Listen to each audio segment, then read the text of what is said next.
Going live just a little bit early. Is there anybody out there? Is there anybody there? It's live Saturday. No, it's Thursday night. It is Thursday night.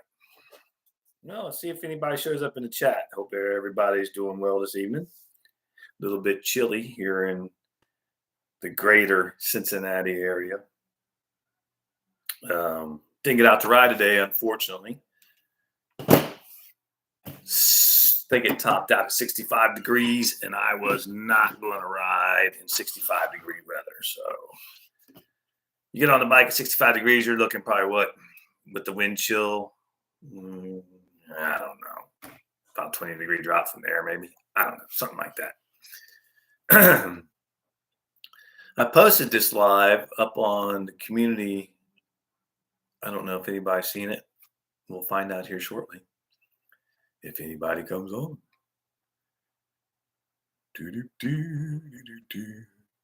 But I had a good 3 days of riding like I planned. I did Monday, Tuesday, and Wednesday. I planned on being on the Spider on Wednesday, but that didn't work out. So I ended up taking the Vulcan back out. So I had the Vulcan out Monday, Spider out, or the Harley out Tuesday, and then had the Vulcan back out Wednesday. So we didn't get on the, how you doing, Mr. Gregory?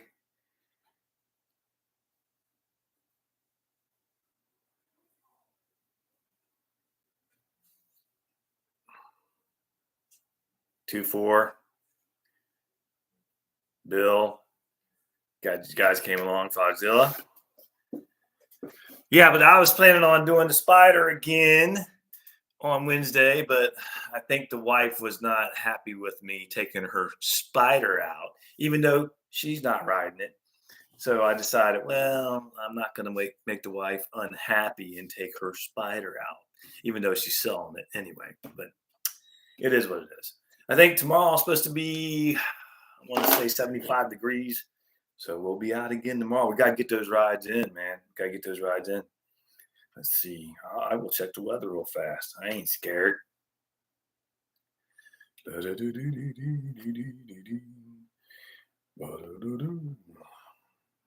know you don't want to hear me sing. Well, they changed the forecast a little bit. Let's see here. Overcast, 74 with chance of rain, showers. So probably won't be out tomorrow. We'll see what happens. Let's see what's going on for next week. Let's not put it away yet. Let's see what's going on for next week. Bear with me. Let's see. Well, we got 77 on next Tuesday and 79, so we'll definitely be out then. So be looking forward to those days. But in the meantime, I think we only have a high of 60 degrees and 63 degrees for Saturday and Sunday. So that's not good riding weather. Like I said, hope you guys are doing good tonight. I didn't really have any real topic in mind. It's just getting on here just to bullshit, I guess you would say. I don't know if anybody, I put a video out this evening,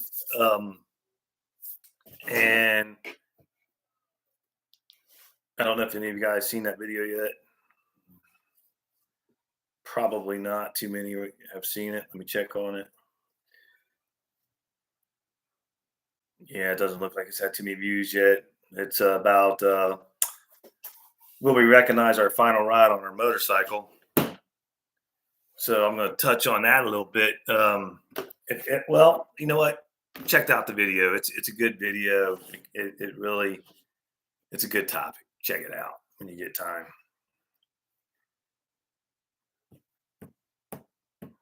At least I think it's a good video. So we'll find out if everybody else does shortly, I'm sure.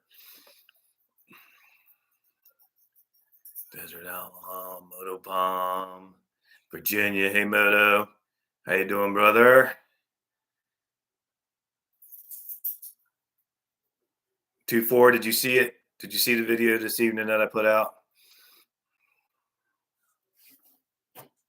I think it touches on a good topic. I was giving it a lot of thought, and I, was deciding whether I should put it out or whether I shouldn't. I didn't know if it was really something anybody would want to see. Thanks, Moto. I appreciate you, man. Moto, Virginia. I appreciate you, man. You're a hell of a guy. I appreciate you very much.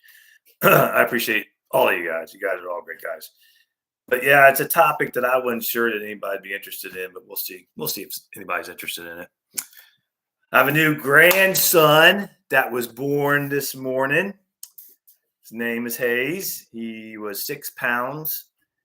Him and Mama's doing really well. We was at the hospital this morning. We couldn't get in to see I couldn't get in to see him because she had a really rough time of it. She had to have a C-section, and she was just a mess. But the baby's good, and she's doing good this evening. So that's our 11th grandchild we have now. So whoop, racking them up, racking up those holiday debts too. But that's all right. We'll deal with that. Yeah, I mean, I'm getting to where I know it's coming. I know this cold weather's coming, and today was a day I really, thank you, sir. Thank you, Ray. I appreciate that. Today was a day I really wanted to get out and ride too. And if I wasn't able to ride, I wanted to get out and go visit some people that I haven't seen in a while. But the grandchild came before it was supposed to, so these things happen. You do what you got to do, right? Life gets in the way. Watch that video. I know I'm shamelessly plugging that video, but watch that video that was out tonight at 5 o'clock. But anyway,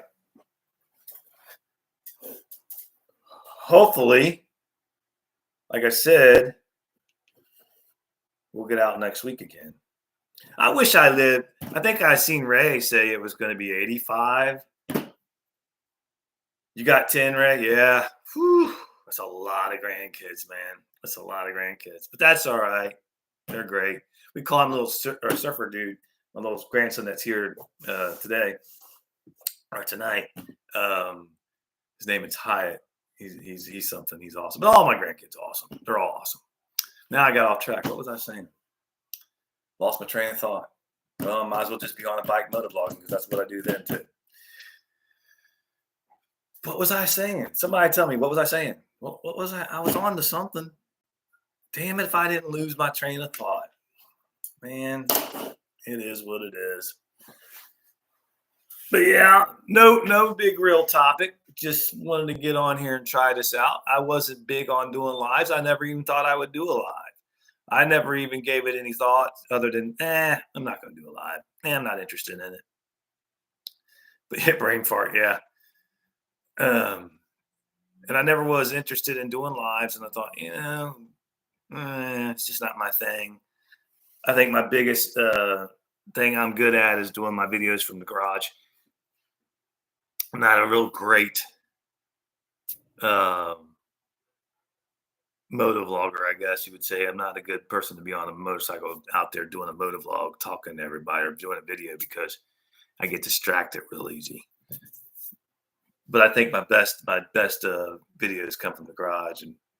But then there's the issue of topics. Got to have a topic, got to have something to talk about. What hasn't been done yet? What have you not done yet? Do you go back and do the same thing over again? Are people going to be interested in seeing something you did before? Well, I mean, you could put a spin on it, you could change things, but it's still the same old. And I mean, what do you talk about? I mean, talk about your family, talk about what's going on. You can do that, but what's that got to do with motorcycles? What does that have? How does that relate to motorcycle?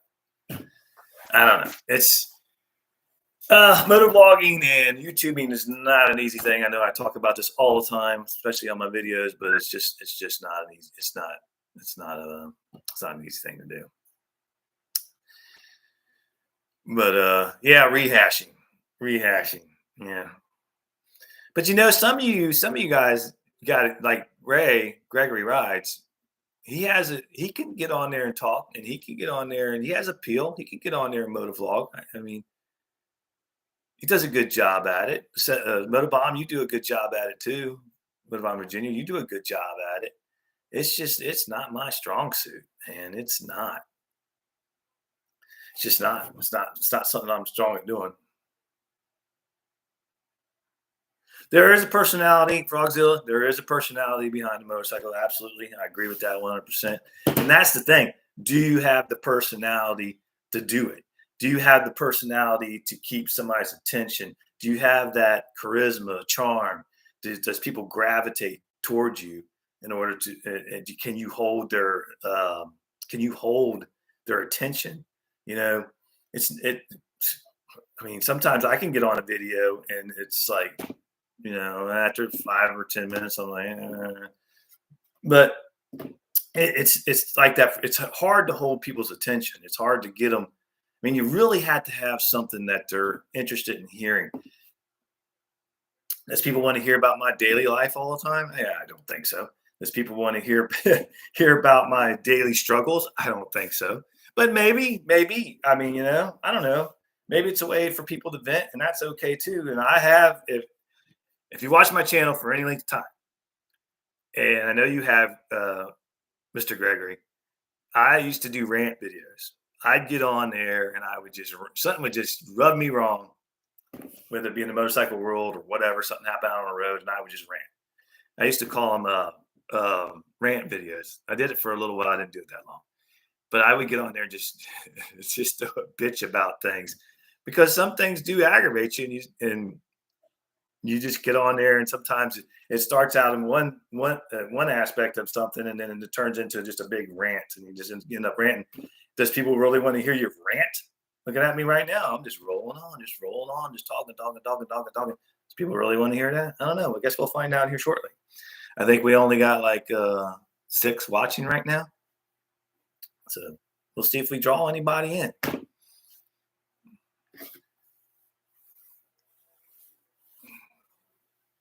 Hey, Key Fob, thanks for coming on. Appreciate you being here.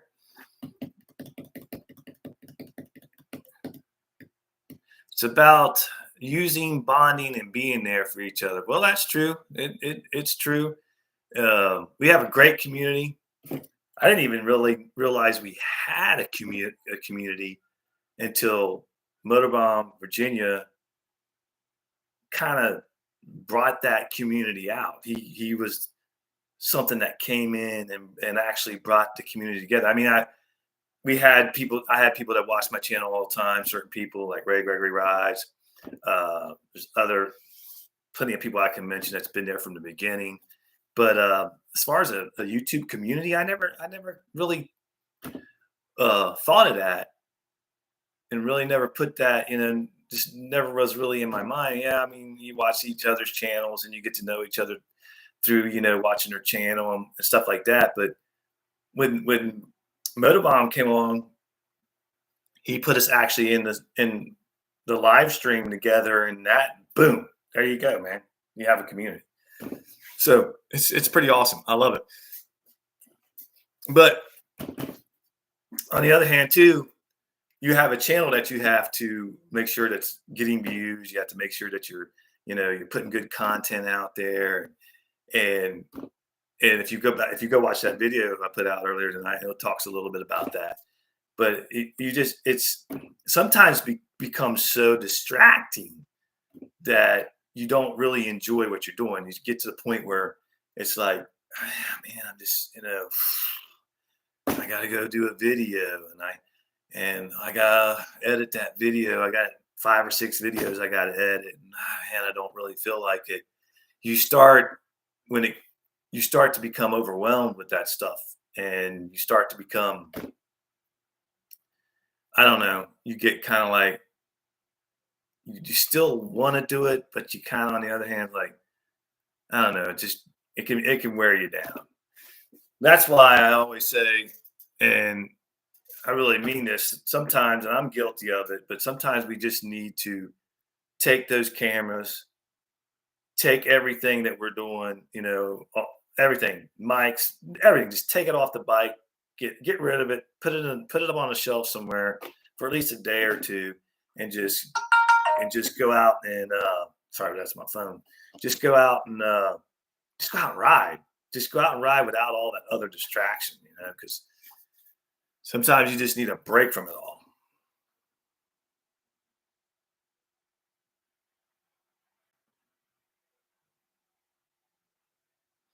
Well, you're right, but we wouldn't even have thought to show up, Motormom. We would have never even thought to show up to the community. We wouldn't even have the community. I mean, that's my whole point.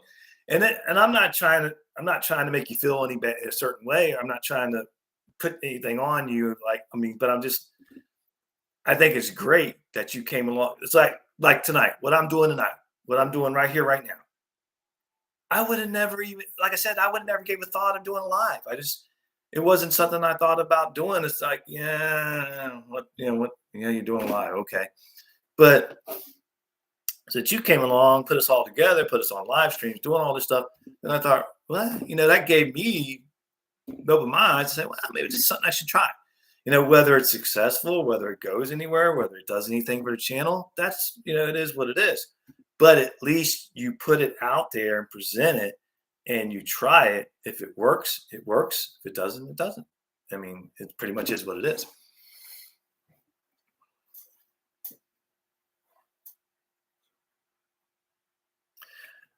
I had a chest mount and a chin today. Can't ride without a camera. Well, yeah, and that's okay. I'm not saying, if you want to have a camera with you all the time, or want to ride with a crash cam or whatever you want to do. Hey, much respect. I mean, you know how I am. If watch my channel at all, I have much respect to anybody on how they run things, how they do things on their channel. Whatever you want to do it. It's awesome. Do you? That's what I always say. Do you? I mean, it can be addicting. I found myself saying that before too. I'm not going to take a camera. I'm not going to do none of this. And then I get out on the ride and look up, and there's the camera. And there's the camera. I'm out on a ride. Might as well just do a quick moto vlog. But that's why I think the camera should stay at home. That way you don't get that urge to use it.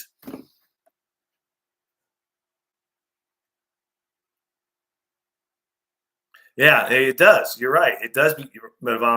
You're right. Becomes it becomes a habit, and I almost want to say it becomes an addiction.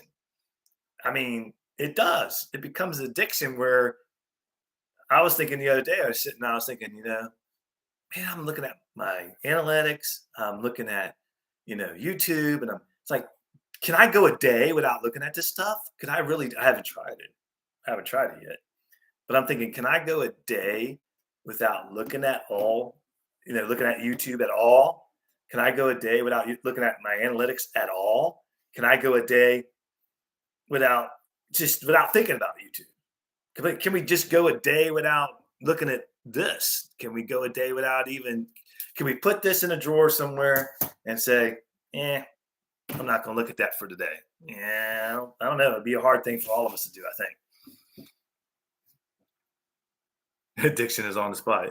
It is. It's an addiction, no doubt.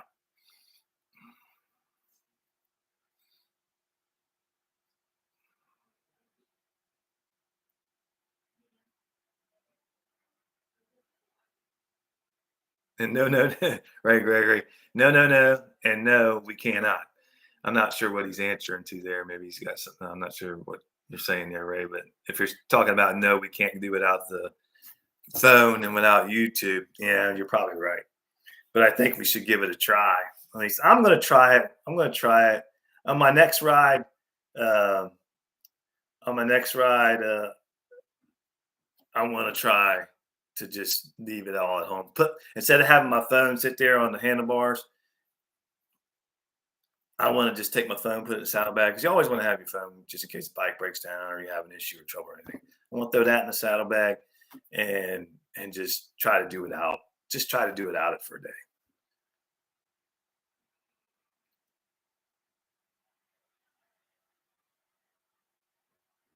Sorry, give me just a second. Quick Shoe was just leaving a comment on the video I put up. Quick Shoe 6 has been watching this channel since I think the day I started it. I swear to God, correct me if I'm wrong, Quick Shoe, but I think he's been with my channel. He was one of the first 30 subscribers I had, and He's been around a long time. I really appreciate him. He's been a supporter of the channel for a long time. And what I mean by support is he watches the channel, always comments, always watches the shorts or the long videos. He's and a lot of you do, and I appreciate all you guys, but a lot of you do, and he's just been around a long time.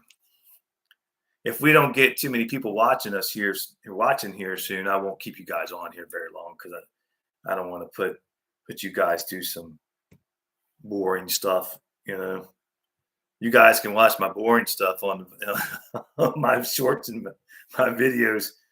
On you can watch that there. You can see all that stuff there.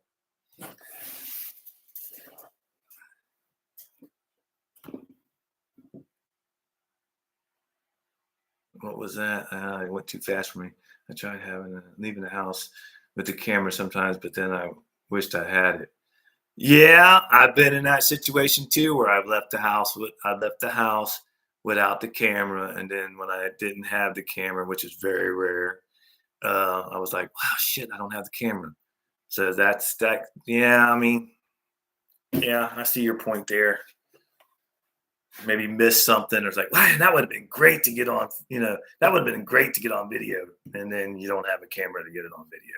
I mean, I understand that. But I just think we get so just and down deep into it.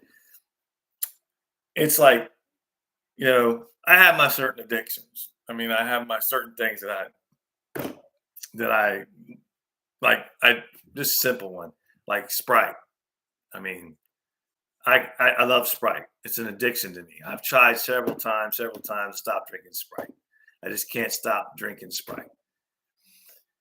So that's a vice I have, and it's an addiction. And to me, it's an addiction. I got to have at least my 2 Sprites a day, maybe sometimes 3. My wife yells at me when I have a third one at night before I go to bed. She says that's not good, and it's not. But that's what sometimes YouTubing's like. It's like I got to have my fix. And I don't know about you guys. I'm sorry I'm not reading a lot of comments, but you guys can see your comments. But anyway, it's pretty bad when you wake up the first thing in the morning. What you do is grab your phone. Who posted what? Who's got what video out? What's my analytics?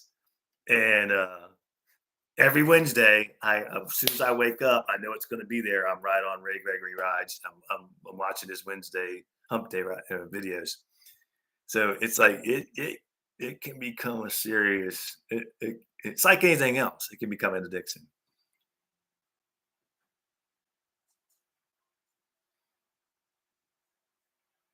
And read some of these comments. I'm sorry. Frogzilla, I was ready to quit until I met this group since losing my mother. Oh, sorry about your loss there, buddy. Then my sister, and 3 days later, oh, Jesus Christ. Oh, sorry about that. I wasn't doing anything for 7 months, so you all got me out of a funk. Hey, man, that's great. Yeah, and there's great things about this. And I'm sorry for your loss. There's great things about this too. I mean, like I just was mentioning before, it's not nowhere near on your level, Frogzilla. But I never gave thoughts to doing lives. I thought, well, nobody's going to show up. And I remember mentioning it to my wife one time. She goes, well, if they don't show up, they don't show up. At least try. But I never did. But Motorbomb Virginia gave me the little to try it. So here we are.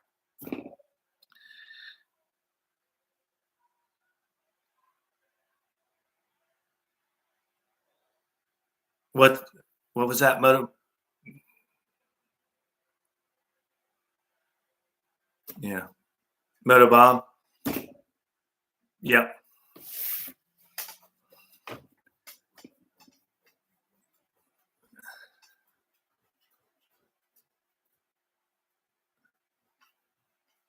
Yeah. Fogzilla, my advice would be if it's getting to be too much, just slow down and don't do as many videos. Don't look at your analytics. That's a good point, Fogzilla. Don't you can slow down, and it's hard. I'm going to tell you, I'm addicted. I'm going to be honest with you. everybody that's on here. I'm addicted to looking at the analytics. I don't know why, but I am because I'm not. I don't make a ton of money off YouTube. I make some. I will. I mean, I absolutely will tell you that I make some money off YouTube. I have close to 4,000 subscribers. I think I'm going to look at the analytics right now. That's what I'm going to do. And see, I'm looking at the analytics. Anyway, we just gained, I want to say 10 today. We're at 3,938. So I was hoping to be at 4,000 subscribers by November the 15th, which is the anniversary of the channel, which will be 2 years. But hey, we jumped up today, even before I even went live. We jumped up to, like say, looks about like 10 subscribers. But yeah, I mean, I don't know. See, I looked at it right there. I looked at the analytics. But my fear, getting back to what you were saying, Frogzilla, my fear, excuse me, is, well, okay, I stopped putting out my shorts. Let's go with YouTube Shorts. Before I started doing my YouTube Shorts, I was putting out maybe one video a week, maybe two, and I was putting out a short here and there.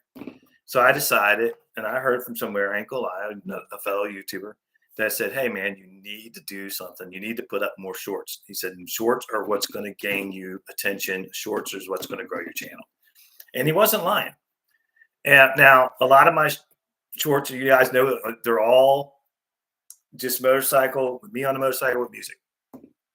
And I maybe get 500 views out of them and maybe 20 to 30 likes, sometimes less than that. You guys know. And he was right. I mean, it did help the channel grow, definitely. And you can see through the analytics that it helped the channel grow. So I'm afraid, this is my fear. I'm going to lay it on the line to you here. I'm going to tell you guys everything. My fear is that if I stop putting out those shorts and I stop putting out those videos, then everything's going to start dropping on the channel. And then when things drop on your channel and you lose subscribers, blah, blah, blah, blah, then you got to build that back up and bring it back up again. So you're kind of like, do I slack off a little bit and lose ground, or do I keep doing what I'm doing to stay even or go ahead? I mean, there's so many, it gets goofy.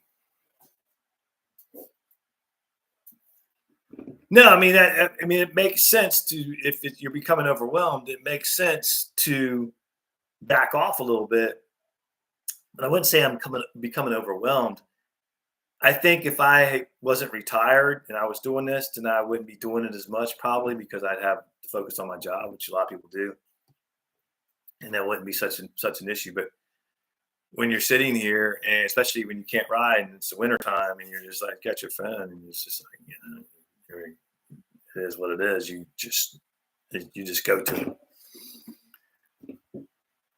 No, I don't know. I'm rambling, but it is what it is. Let's see. I think we only got, we got 3 watching. Yeah, like I said, if we don't, let's see what time it is. If we don't get more people's attention, I won't hold you guys on here. But I appreciate you guys coming on. Hey, Mr. Reynolds, nice to see you, brother. Thanks for stopping in. Appreciate it.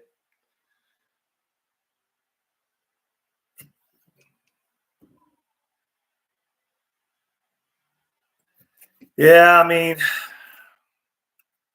and like I was saying earlier, not to be redundant, which if you watch my channel, you know I'm redundant. That's who I am. I repeat myself.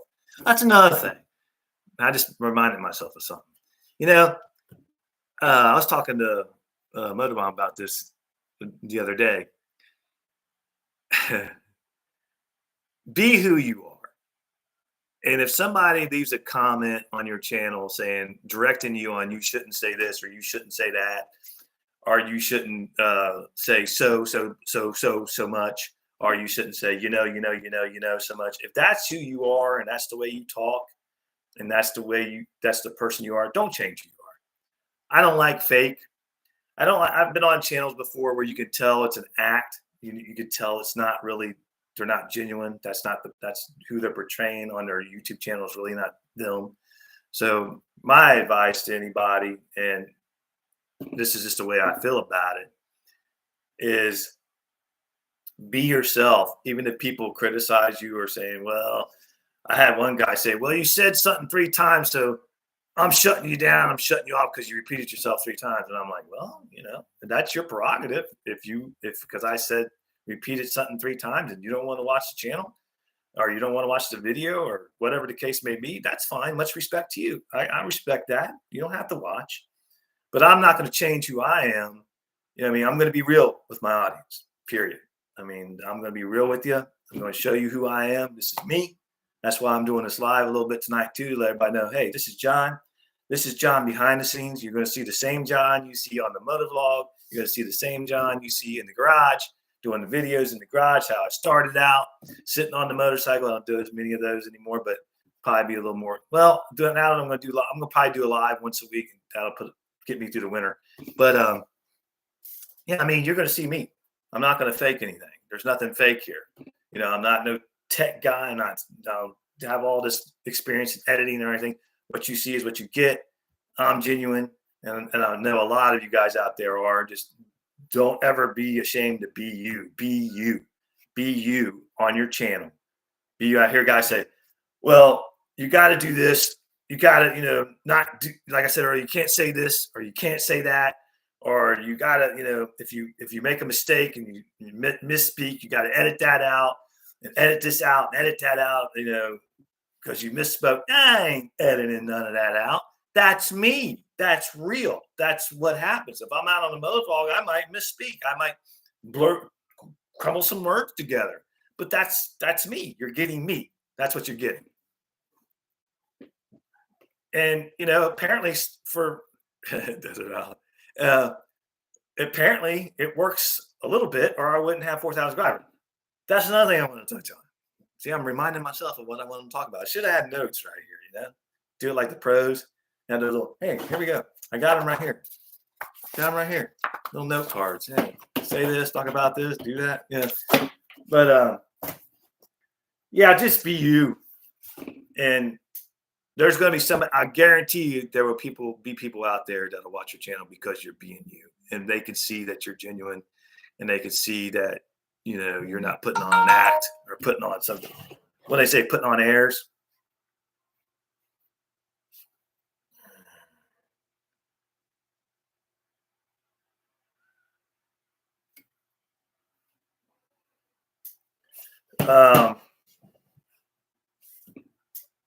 give me a second, guys.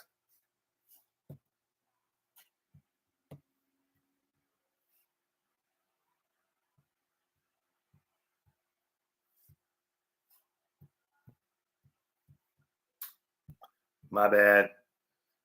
I have to answer this.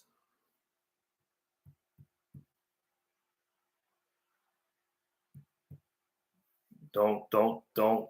Just bear with me. Anyway, yeah, just be you. Just be you and have fun with it out there.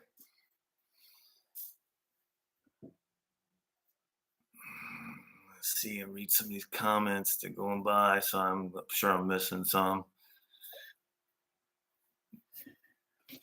Yeah. Normally I would be on StreamYard, but today I just decided to go with the YouTube studio and do it that way. I won't be doing it this way again.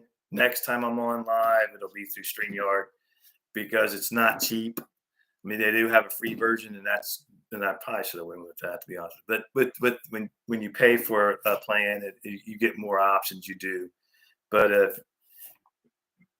it's a great thing to have. Me and Moto Bomb been going back and forth about it and having some chats about it and just trying to learn all we can about it. And even if you're not moto vlogging, or even if you're whatever, if you're just, there's so many things you can do with it.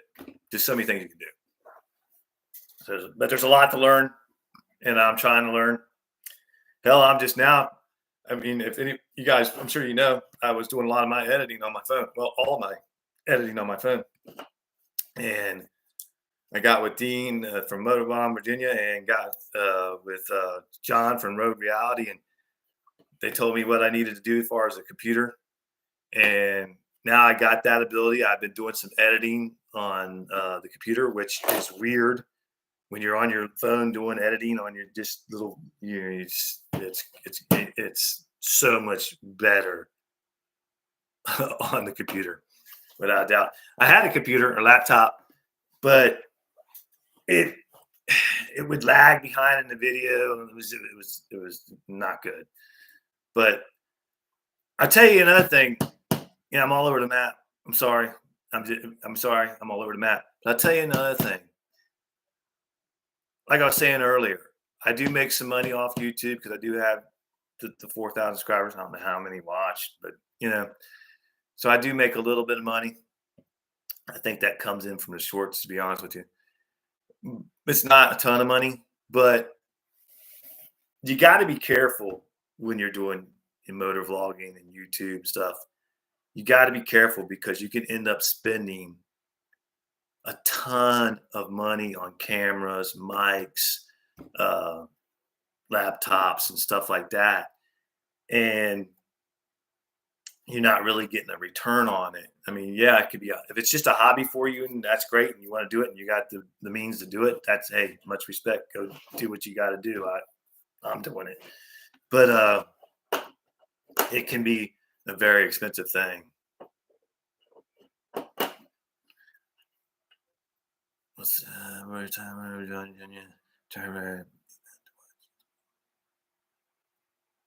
Be fun to watch you screen share and edit.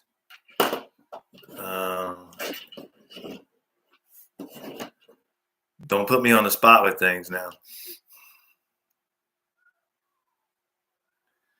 Desert Outlaw, hence why I haven't gotten another GoPro. Yeah, I mean, those GoPros are not cheap. They're not cheap at all. I mean, I have I don't know where's my cameras? I have the Hero 11, which is good, and I have Hero 10, and it took me a long time, to be honest with you. I picked up the Hero 11 maybe a couple of months ago, and it took me a long time to even get another camera. Hell, it took me a long time to get the first GoPro. I was doing a lot of stuff on my phone, just using my phone, which some of it came out pretty good, and some of it didn't come out that good. But yeah, it took me a long time to get another GoPro, and I was like, well, what do I really need? Why do I need two GoPros? That was what I kept telling myself, because on my GoPro holder on the handlebar, I have a thing where you could just take it, click it, the camera toward you or away from you, toward you or away from you, and with ease, you just go click, click, and it's there. So I thought, well, why do I need to do that? I can look at the road, have the cameras facing the road for a little while, and I can flip it around, have the camera facing me, and edit that little piece out. Which is not a horrible thing. It's not, it's okay. But now I got the other camera, and I'm still having issues. I need to get with Dean on this. I'm still trying to figure out how to do my where it got a shot of the road, then a shot back at me, then a shot of the road, shot back at me. I'm still trying to figure that one out, but we'll just keep working on it. It's a work in progress, I guess. And after 2 years, I should be a little further along than what I am, but yeah, here we are.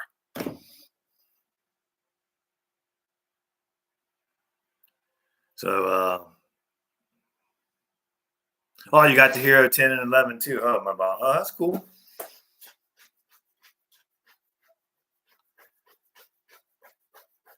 Yeah, I mean, it's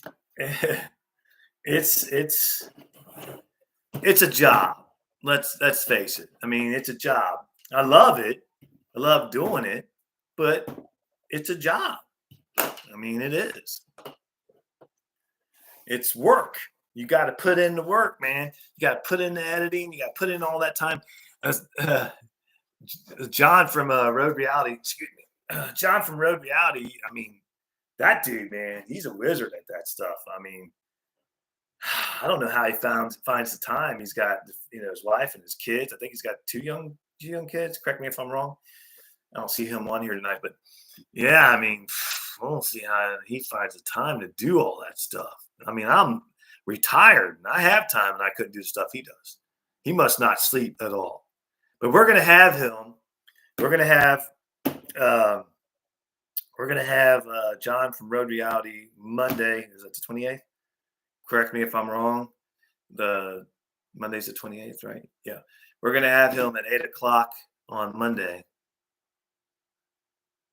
and we're gonna have him on, and we're gonna have Dean on for Motobomb, and we're gonna just kind of do the situation we're going to have Monday on how we're going to do our StreamYard and our live is we're going to be basically interviewing um, John and seeing how he does things, seeing how he works with things, seeing how he does his editing, seeing how he runs his channel and how, what he does and what he uses and everything. Hopefully you guys will hop in for that. I think it'll be interesting because he's a character. He's a character. Coffee, coffee, coffee, coffee. Him and that cigar. He's a character. And when I first started watching him, I thought, this guy ain't real. This guy can't be real. This guy's just not real.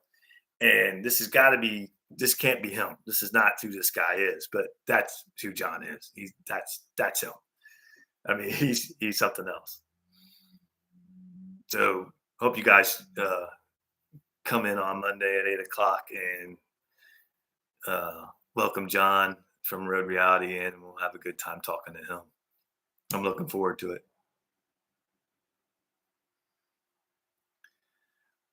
I mean, I've seen the 12, and I think they have a 13 GoPro out now. Is that what it is? Correct me if I'm wrong down there in the comments, but I think they have yeah, they have a 13. I mean, but how much are these GoPros, man? You're talking $300 and $400 and $500.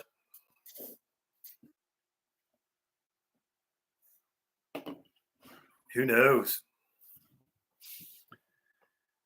I mean, I'll stick with my 10 and my 11. They seem to do a good job, and I'll stick with those and go. How many cameras do you actually need? I think John from Road Reality, if I'm not mistaken, if I'm remembering correctly, I think he had like 3 or 4 cameras on his bike at one time or something like that. If anybody knows, put it down in the comment section. But I was like, holy shit, how the hell do you keep up with that many cameras? Is this camera working? Is that camera working? And you're looking in the mirror and seeing if the cameras, see if the light's blinking. Is this mic on? Are they hearing me? That would drive me crazy. I don't know how he does it. I really don't. That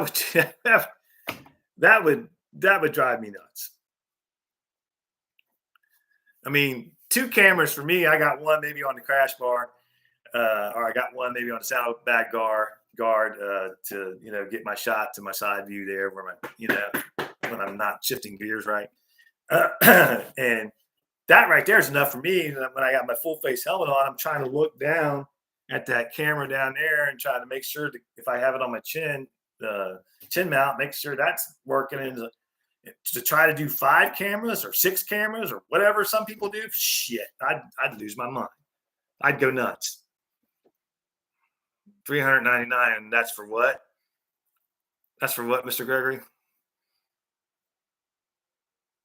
He does, Frogzilla. He does give great advice about different cameras. He knows his shit now. I'm going to tell you.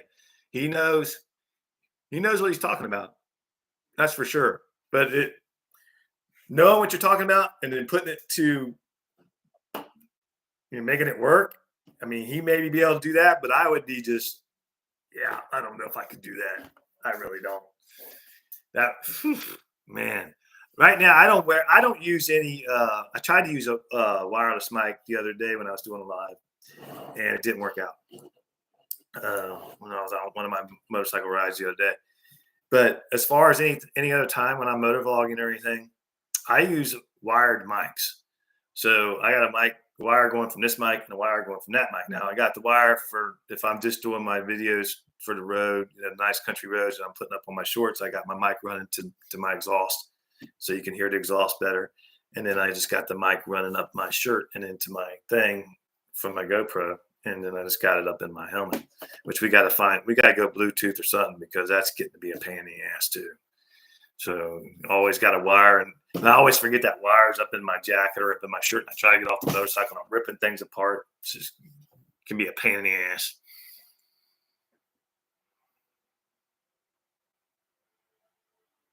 The 13 is $399. Jesus Lord. I mean, that's a lot of money. I think mine, both of these right here were like 300 or something like that. And that's just crazy. I wonder how, and then you got to learn a new camera. Is it, you got to make sure you put everything in right. I tell you, John helped me with that with my first GoPro. John from Road Reality. I'm on Instagram and I see him and I'm up there typing, John, what do I set these settings at? And he says, here, you put this here, you put this setting here, put this setting. And it wasn't for him, I wouldn't have had a clue. I'd be like, what the hell's, I was like, what the hell's going on here? But yeah, it's not easy.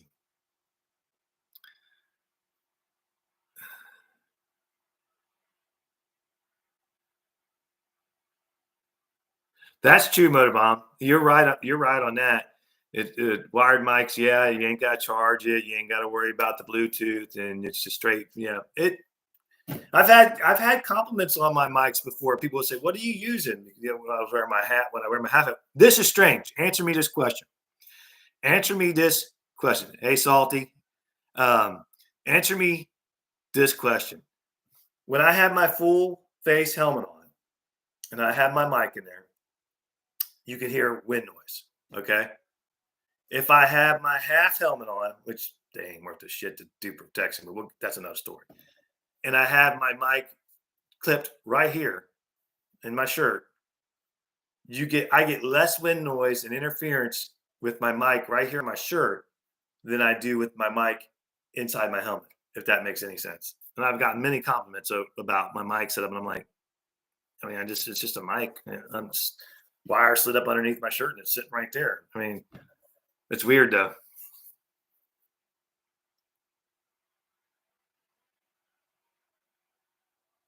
But yeah, I mean, I don't know. It's not a cheap hobby by any means.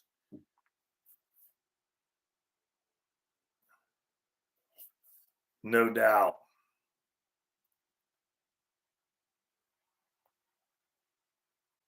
I'll have to answer those later. I don't have time to do it right now.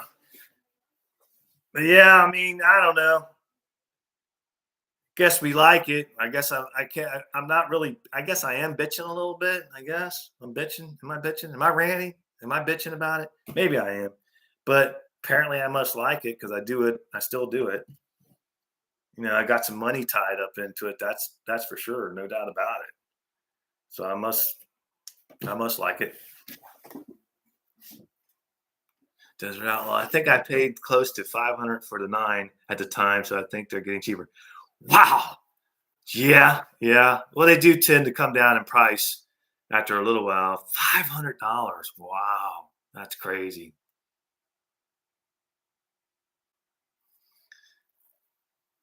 Felix. Oh, hello, sir. Do you go live often? No, I don't go live very often, but I will be going live more in the future. You buy Motobomb, you buy off eBay, huh? Yeah, I mean, I buy a lot of stuff off eBay, but I didn't buy my camera off eBay. Or I might have bought the 11 off eBay. You know what? I might have.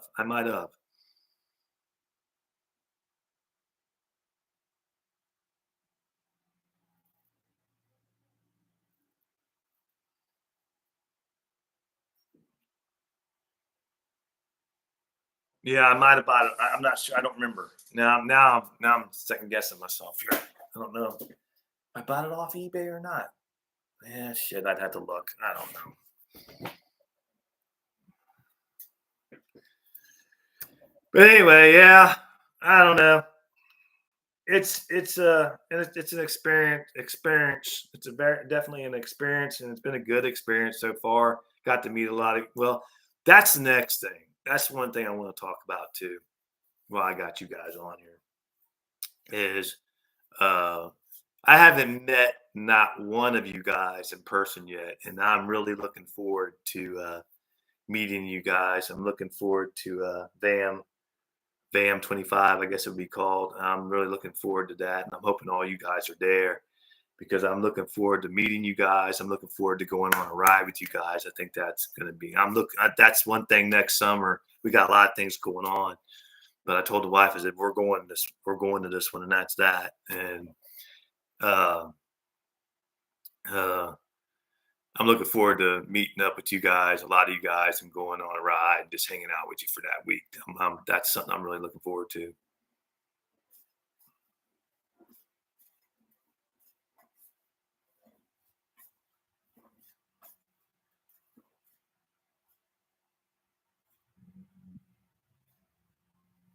Yeah, I mean, it makes it all right. I'm looking forward to it. When you say Desert Outlaw, can't wait to see one of you all in person. That's what's going to make this all worth it. Yeah, it is.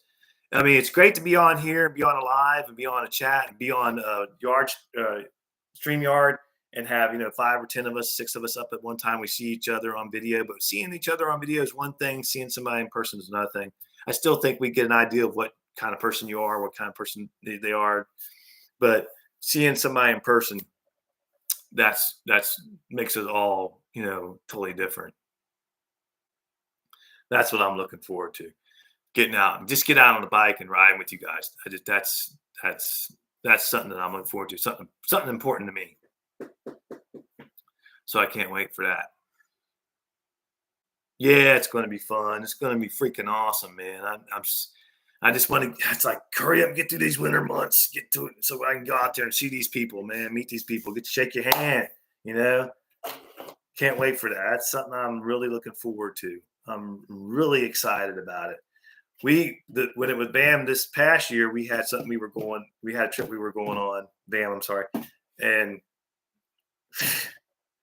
that trip. If you guys watch my videos or know anything about me, you know that trip went to hell in a handbasket. We had a horrible, just a flat out horrible riding season. I mean, the worst I probably had in my 30 plus years of riding, if that's telling you anything. It was just a dismal riding season. And I tried to make up for it late in the year here, and I did get a lot of riding in, but not nowhere near what we usually put in. I mean, yeah, we're probably about 3 to 4,000 miles short of where we should have been. Good for the bike, not good for me.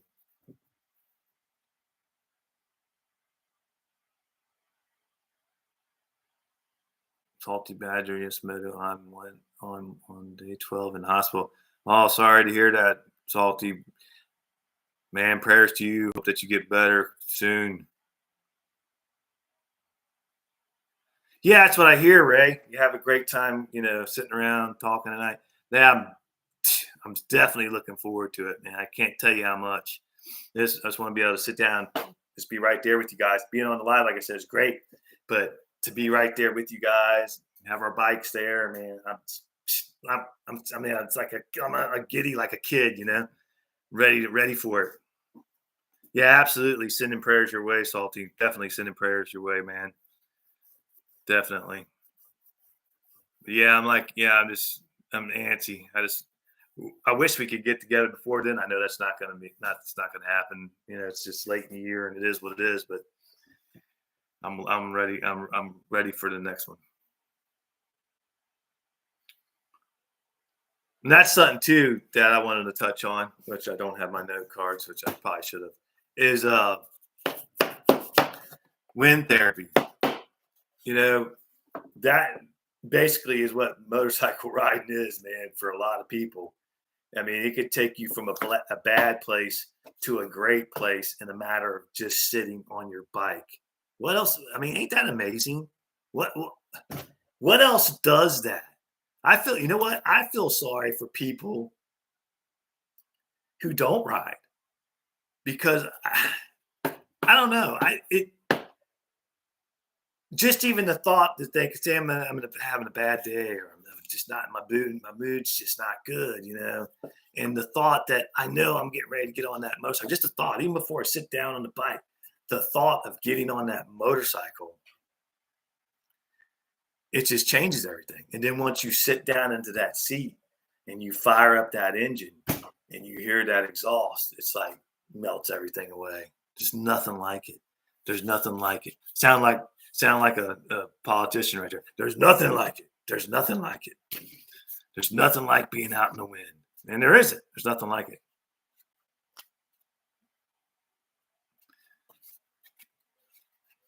There's nothing like it. I'm gonna read some of these comments. Even with my glasses on, I'm blind. Yeah, it's still salty. Yeah. Prayers to you, Salty. Everybody say prayers for him, man. He needs it. He needs your prayers. That's another thing. I mean, I'm sure some people cringe when we talk about God and we talk about, God helping us and God being in our lives. And that's okay. You want to cringe, cringe. I understand. Much respect to you if you don't believe in God.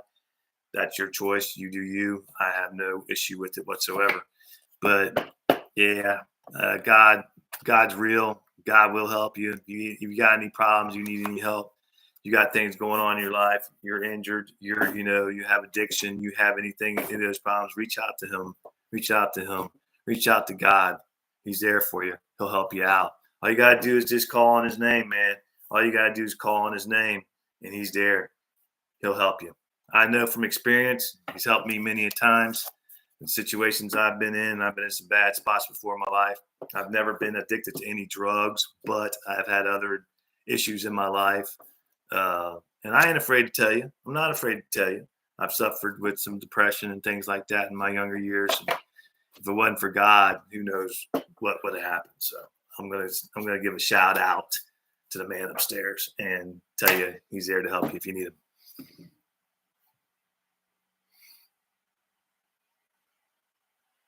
Yeah, you're right, Moto. Nobody does complain, but I'm just, if anybody's watching that, even if you don't believe, you're still welcome here. You're still welcome in the community. I mean, I don't disrespect anybody. Everybody has their own beliefs, but here he means a lot to all of us. And well, God is everything. Without God, we wouldn't be here. Without God, we wouldn't be rolling down the street on our motorcycle now, would we? Without God, we wouldn't exist. So, but if you don't agree with that, that's fine. Much respect. I always want to put that out there because I don't want people to feel alienated. Is that, you know what I mean? I don't want people to feel like they're being left out because they might not believe the way I believe. Because we can agree to disagree. Same thing when it comes to politics or anything like that. We can agree to disagree.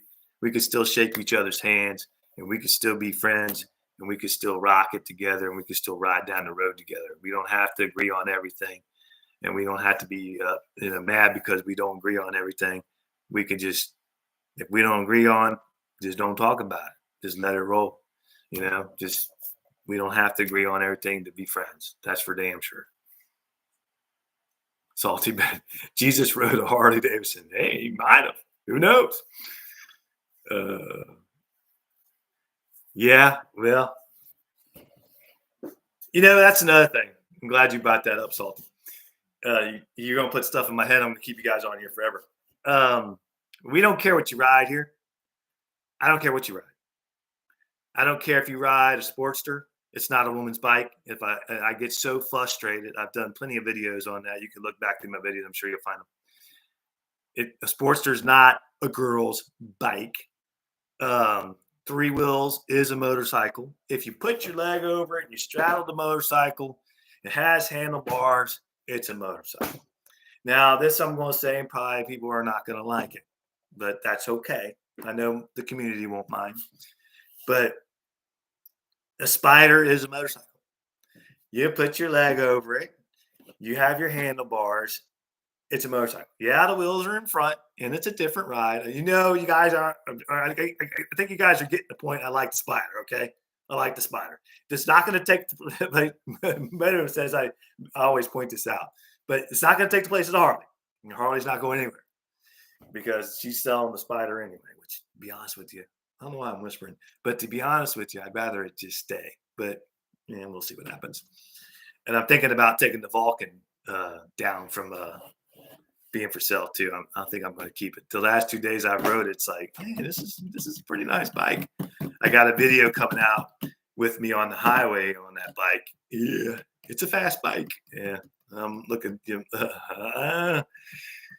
don't know. I'm thinking about keeping it, and I'm not going to be mad if the Spider doesn't sell. I'm not going to be mad. But yeah, here on my channel, and I know everybody else's channel that's in part of the community. We don't care what you ride. I don't care if it's a Yamaha. I don't care if it's a Suzuki. I don't care if it's a uh, uh, Honda. Honda. Now, Hondas are good bikes. I've owned a lot of Hondas. Hondas are great bikes. Now, and people can say whatever they want to say. Hondas are great bikes. The Kawasaki's are great bikes. To me, it goes uh, Harley, Honda, Kawasaki. Now, years ago, bought my first Harley in 2018. It was a Road King 2, but it was a 2006. That was my first Harley, and my family gave me hell. Let me tell you, I took hell. The guy that does work on my motorcycles gave me hell. He's a good guy, but he gave me hell. I said, John, you swore all these years, whatever it was, 20 something years, you would never own a Harley. Harley's a. But I tell you what, that's all right, because when I got on that Road King, man, I wasn't going back. But if you watch my channel, you'll know I've always had a Vulcan, or I've always had a different, I've always had jet black on there, because for years that's what I rode.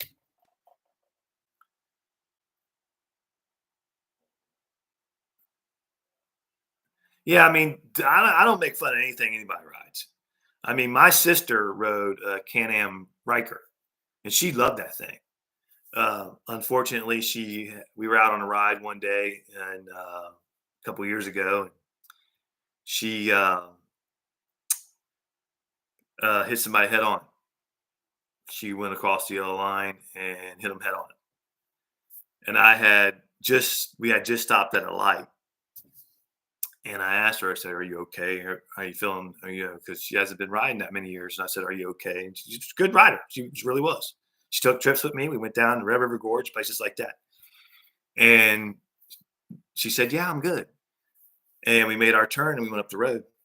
And I noticed that she wasn't behind me, and I stopped off to the side. And I'm sure some of you guys have heard this story. And there happened to be a Lowe's up there, and it was kind of like a hill. And the guy yells down to me, and we're sitting there waiting. I was on the Harley. We're sitting there waiting, and he goes, "Are you waiting on that Can-Am Riker?" I said, "Yeah." He goes, "Well, it just hit somebody head on down there by Walmart." That was my sister. And of course, I'm flying back there. I get there. She's on the ground. She literally broke herself in half. She literally broke herself in half. That broke both of her wrists. Um, Her pelvis was shattered, broken in half. They said it was a miracle, and I know it was a miracle. She was blessed by God that she lived through that accident, and to watch her go through that pain, she was. I almost dropped the Harley when I got back there, so I didn't even put the kickstand down. I was just like, I was like, I didn't care, and she was just screaming in pain on the ground. It was one of the most horrific things I've ever seen in my life. To watch a stranger go through that's bad enough. But to watch your own sister go through that, she had to be airlifted out of there. Um, and to watch, uh, I mean, it bothers me still to this day, because I almost stopped riding over that, because she came to me and she's always wanted to ride. She wanted to ride for years. And I was kind of like, no, you don't need to ride, and because I'm very protective of my younger sister. She's 41. I'm 56. And she's like, well, I want to ride. What do you think about this? And it's three wheels and it's better than, I could think I can handle it. And I said, okay, go to the class, get your license, blah, blah, blah. Go with that. And she did. She did a great job. She did a great job. It was a great job riding. But I told my wife, I said, I'm putting this bike in the garage, and I'm not getting back on it ever again. And then my family started calling me, and they're like, why are you doing that? Why are you putting your bike away and not riding anymore because she had an accident? Because I said, well, I feel like it's my fault. And they're like, well, how is it your fault? I said, well, I got her into it. She's seen me ride for years. I used to ride her around when she was younger, when she was a kid on my motorcycle, and I got her into it. Now she's, she almost died from this, and she's not going to be the same for the rest of her life. And I felt like it was just my fault. But I had to realize after a few weeks, I didn't get on the bike, didn't look at the bike, didn't want to do the bike. And after a few weeks, then after my family calling and everything, and she called me when she was able to speak, and she said, she said, brother, don't stop riding, don't stop, don't do that.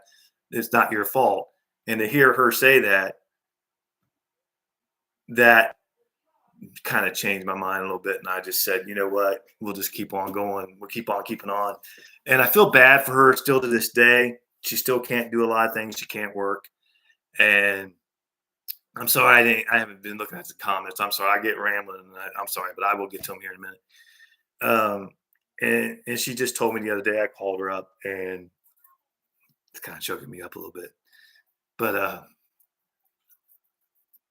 she said she still wanted to ride, but she was scared to death to get on a, she still has that love to get out in the wind and ride. But she, with being her pelvis being broke completely in half and everything, she's not sure she could sit on the bike, and she's not. And of course, she's got some they call it PTSD from it. And, she's afraid. And I said, look, if you ever want to ride again, I'll support you. I said, but if you don't, I support that too. I said, but if you have a fear, if you want to ride again, that's great. But if you have a fear to ride, don't ride, because you're putting yourself in a bad situation. Don't do that to yourself. Don't get out on a motorcycle if you fear it at all. And what I mean by that is we all should have respect for a motorcycle, period. Have respect, because I've been riding 30 plus years. I've had 4 accidents, and who knows, I might have one again. But you have to have a healthy respect for that 2 wheels. It's a lot of responsibility, especially if you have a passenger back. It's a lot of responsibility for yourself. You got to, it's a lot of responsibility. It's not just get on there and rip it and no concerns. I mean, it's a lot of responsibility. So if you have any fear of a motorcycle, if you put your leg across that bike and you have any kind of fear of it, stay off of it. If you fear any kind of fear, if you fear traffic, if you fear cars around you or anything like that, don't get on that bike, please. I had a friend that did that, and he paid a price too for it. And he never got back on. I said, because I told him, I said, look, if you got any kind of fear, if you have any kind of doubt, if it bothers you in any way, do not get on that motorcycle. Have respect for the motorcycle, have respect for what can happen, but don't have any fear of it. I wanted to hang it up. This is Motorbomb, Virginia. I'm sure you guys can see his comments, of course, absolutely. I wanted to hang it up after watching my daughter spill in front of me. I would have sold them. I was really ready. Yeah, I mean, that's the way I felt, Motorbomb. I felt the same way.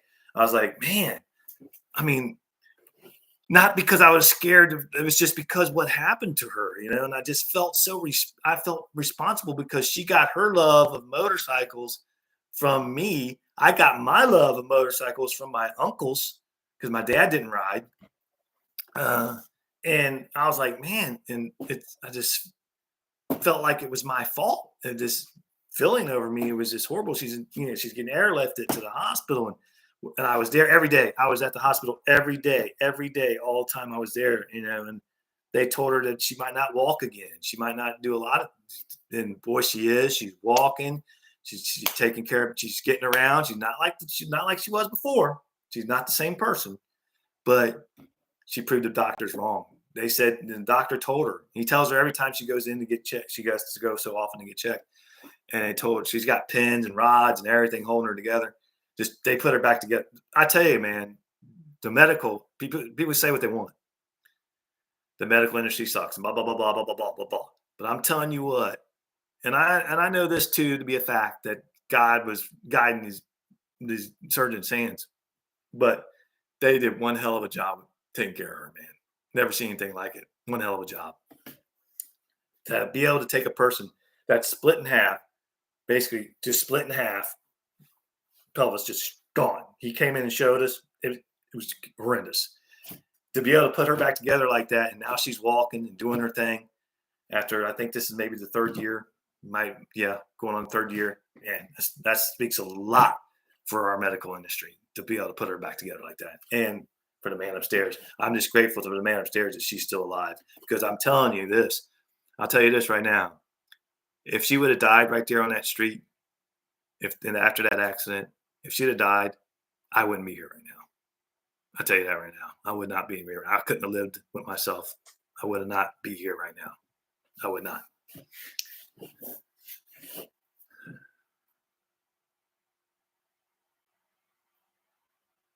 Yeah, I mean, yeah, I understand. I understand, Moto. I understand. I mean, I get it.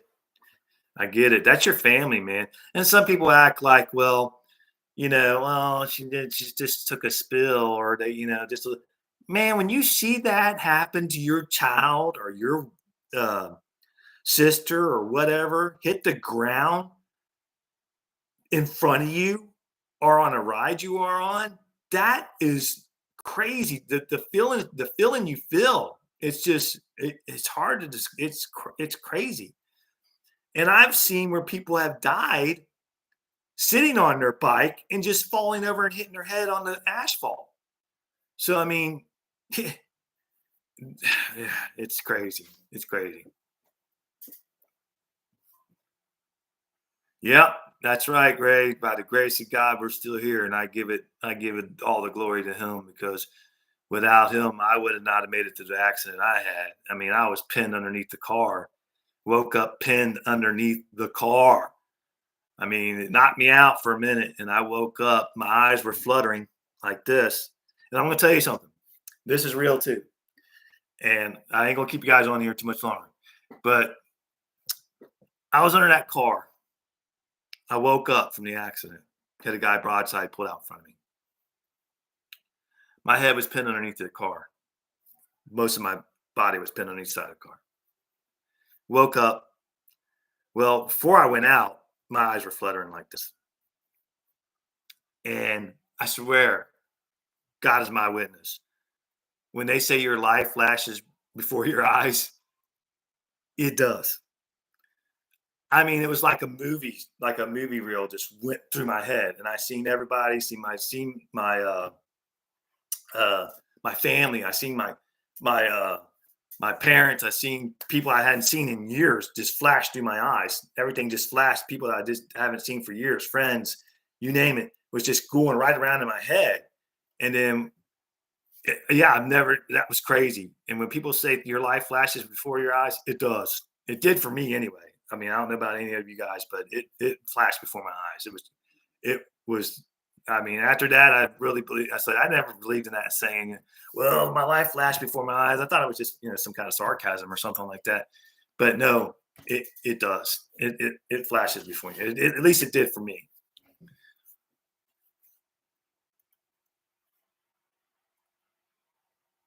Yeah, you're right, Ray.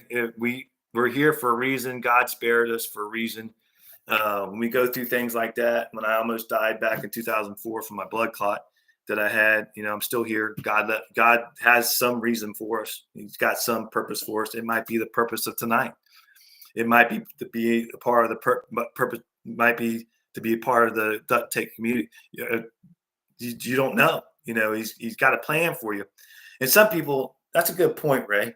Ray, that's a good point, because there's a plan for everybody that walks on this earth.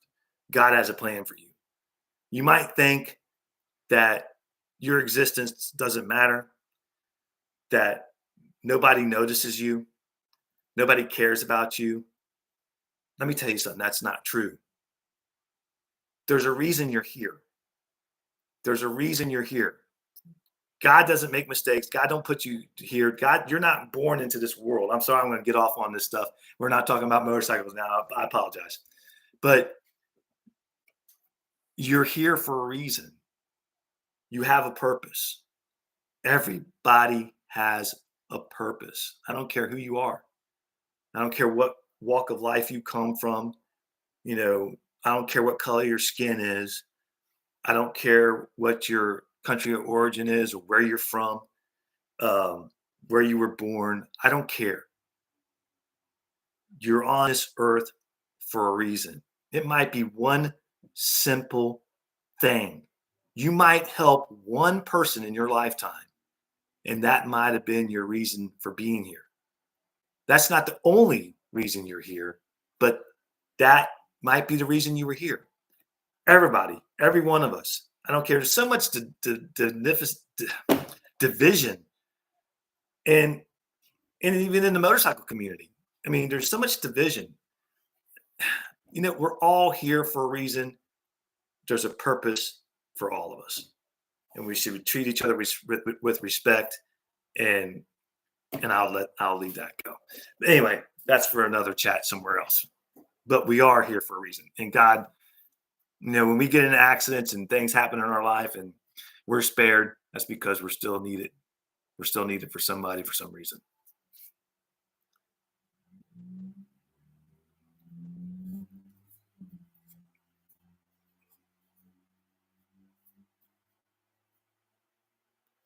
Hey, you know what, Frogzilla, brother? That's awesome, man. I'm glad you're here. I'm glad all of you are here. I'm glad. I'm very, very appreciative for the. I know, Moto, you don't like this, and I understand it, but I can't help it. I'm going to say it again. I know you don't like it, but I'm going to say it. You brought us together. You don't believe it. That's fine. That's fine with me. But you bring us together. Look at old Mac. I get up this morning and I get on the I flip on the old YouTube, and there he is doing his live, and I got to get in there and say, hey, how you doing? Good morning. You're bringing that out in people. You help people get put out there. I wouldn't be doing this right now. I said it earlier in the live. I wouldn't be doing this right now if it wasn't for you, dude. I wouldn't, So your purpose, you have a purpose, not just that. That's not your only purpose. That's not what I'm saying. But that's another purpose. That's why you're here. You have a purpose. Look what you created. That's a big deal. It's a big deal. All right, I'll leave you alone, Moto. I'm not going to put you on the spotlight no more. I know you don't like it, but it's true. And the same thing with Ray. The same thing with Dave from Dave's channel. I mean, even if all of you, Desert Outlaw, everybody, there's a purpose. You're here for a reason. We're all here for a reason. There's a purpose for it. I mean, sorry, if you know me at all, and you, like I said, if you watch my channel, I'm going to tell you the truth. I'm going to put it out there to you. You might not like it. I understand that. I'm not going to be mean about anything. Never going to disrespect you. But I'm going to be upfront with you, and I'm going to tell you. I'm going to tell you the good. I'm going to tell you the bad. I mean, that's just how I am. But you're all great, and I love every one of you. A lot of guys have a thing. I know my dad was that way, military man. Everything in our family was done military. Yes, sir. You had to say yes, sir, to my dad, which is fine. That's respect. And everything's military with my dad. But I don't know where I was going with that, but I lost my train of thought again. But yeah. No, I mean, I know, Moto, you don't like being put on the spot right there like that. I get it.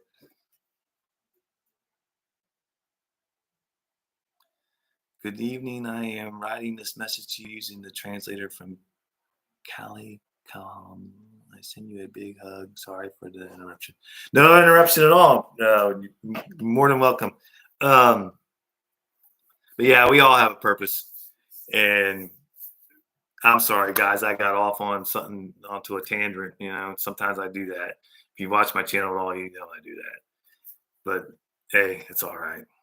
But what I was saying, it came back to me. Man, I'm going to have to use these notes, man. I'm telling you. A lot of men have trouble saying hey, man, I love you, brother. I love you. A lot of men have that problem. My dad had that problem. Like I was saying, he's a big military man.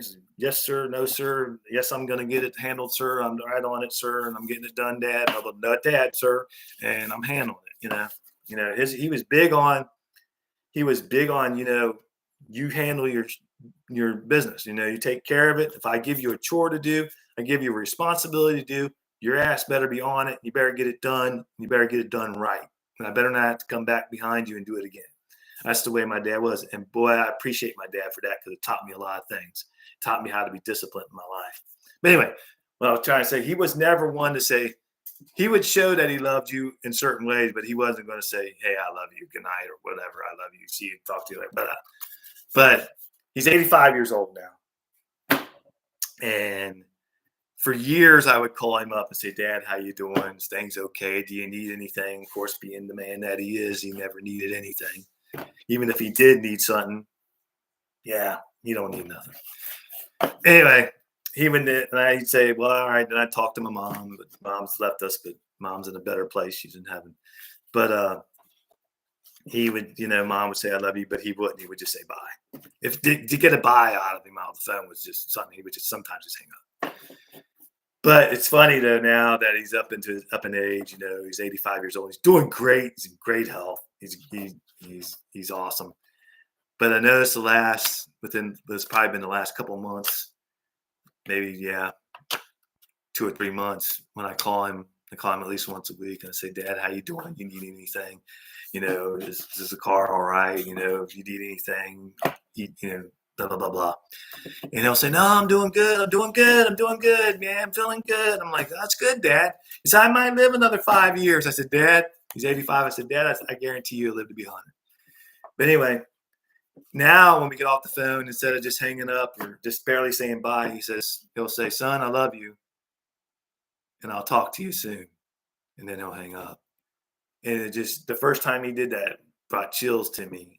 And I was like, wow, ain't that something how life can kind of make you, and he's been doing it ever since. And I think it's great. And there's no shame in it, man. I tell my boys tell me every time they hang up when they call me, or even if they text me, they'll tell me every time, "Dad, I love you." And I say, "Hey, I love you too." But a lot of men have an issue with that. And it really shouldn't be an issue. It doesn't mean you're weak. Doesn't mean that you're, don't have your masculinity or anything like that. You're just showing love for your son or your father or your brother. We're all brothers and sisters in this world, are we not? Don't we come from the same place? Are we not brothers and sisters? Shouldn't have a problem telling each other we love each other. That's for sure.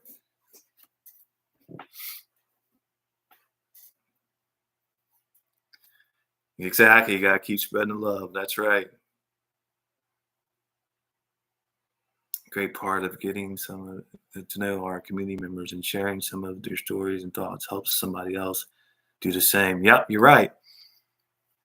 You're right, and I think we need to do more of that. I think we need to do more of that. Share who you really are, man. Don't be afraid to put out there who you are, and don't be ashamed of who you are. That's another thing. Don't ever, don't ever be ashamed of who you are. Don't ever be ashamed that you've had issues in life. Don't ever be ashamed that you've had to go through certain things in life. Don't be ashamed of that. Do not be ashamed of any of that. If you've made mistakes in your past, which we all got a past, and we've all made mistakes in our past, don't be ashamed of that. Don't be ashamed of that. It was a learning. It taught you something. If you learned something from it and it taught you something and you got through those things with the help of God, don't ever be ashamed of it. Don't be ashamed of who you are. Don't ever be ashamed.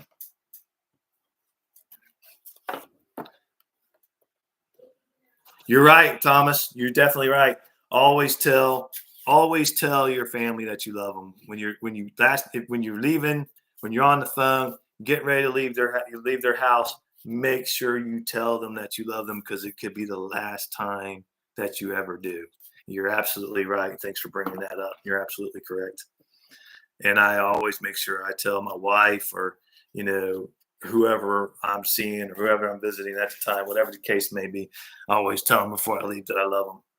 Don't be ashamed to do that because you don't know when you're going to see them again. That's for sure. I once knew a person that their her, their they her and her mom didn't talk for years. They had a falling out, and it wasn't really anything big, and they didn't talk for years. Well, one day the mom was in the hospital and she ended up passing away. And this person had a problem, big problem. She went to the hospital. Her mom couldn't communicate, but she went to the hospital and tried to tell her mom, "I forgive you," and basically, "Please forgive me." And she never got that closure.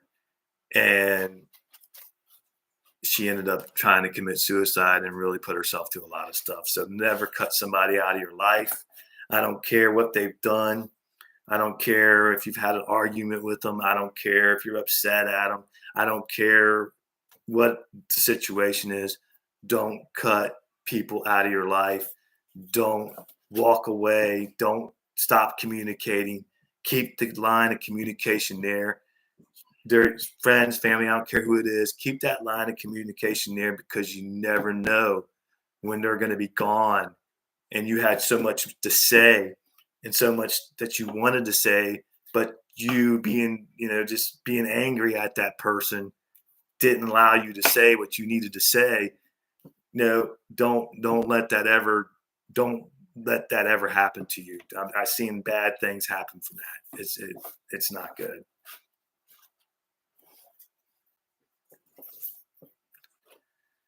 What's that, Frogzilla Desert? It's cool you hang out with us old farts. That's not common. No, it's not. You know what? That's another thing.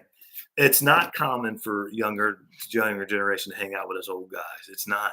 I did. I hung out with the old guys when I was young, but it's not something that happens a lot these days. I learned a lot from the older guys. That's for sure.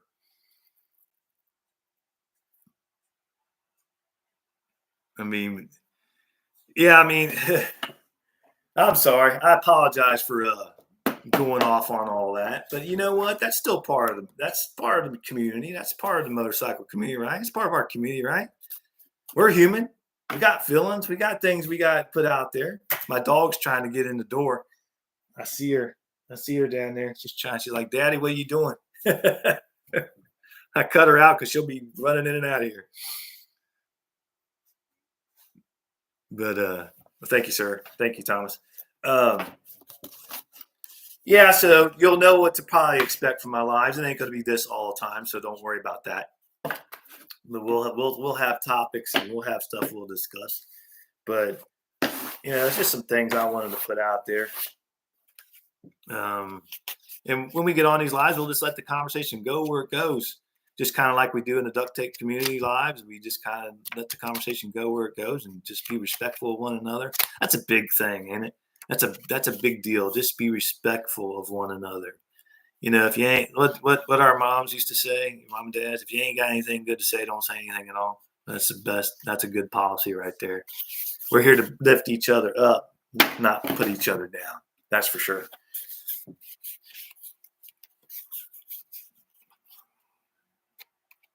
Desert Outlaw always respected the older generation, learned tons, and it reminds me that most things have been done.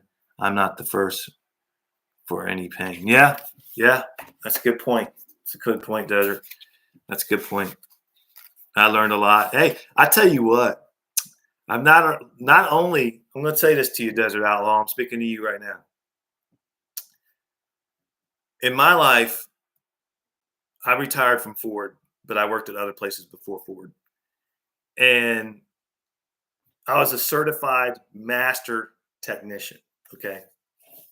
I guess I still am certifiable in a way. Anyway, I was a certified master technician. I think I was having this conversation with Dean the other night. And I ran shops. I was, the head honcho. I was the man, And we'd have some young techs come out of school and come into the shop. And a lot of the older techs, they didn't like the young techs. They didn't want nothing to do with them. Hey, they're going to steal my jobs. They're going to steal my money, blah, blah, blah, blah. But I didn't have a problem with the young techs, man. And I helped them out. They're like, why are you helping them out? Why are you doing, they went to school. Why are you helping them out? Well, I'm going to help them out. One, because I'm the boss and management's going to come after me if we're not producing back here. But two, I'm helping them out because they need a helping hand. Somebody helped me out. Somebody taught me. And then I went to school. Well, I didn't go to school. I actually took the test. I got taught on the job and I took the test and did it all myself. But I learned from older guys. And they would get mad at me. And I'm like, look, I'm going to help them out. If they got any problems, I'm going to be there for them. I'm going to give them a helping hand because somebody helped me out. And, though, I want to tell you something. They went to school. I didn't. I learned on the job, got my certifications, took the test, did it all myself, worked hard. But these guys, they were going to school later in my years, in the industry. They were going to school, coming out of school. And you know what? I tell you what, a lot of them young guys taught this old guy a thing or two. I was watching one guy one day. Well, I don't forget what we was working on, but he was working on it, and I was watching him, and I was like, "Well, holy shit!" He goes, "What?" I said, "Well, I never thought of doing it like that." He goes, "Oh, you don't do it that way?" I'm like, "Well, hell no, but I will now because it made the job 10 times easier." And he was way younger than me. Kid was probably in his 20s at the time, and I'm in my late 40s. Been in the business for a long time, but I learned something new from that kid. So I learned then, well, I knew already that, man, I'm going to watch these kids coming out of school. They're going to teach this old guy something, and I'm going to learn it. A lot of them old guys didn't want nothing to do with that. They didn't want, they can't teach me nothing. I've been in the business 30 years. Ain't nobody going to teach me anything. Those young guys can teach you something. Trust me. Let me read some of these comments. I'm getting off on another tangent here.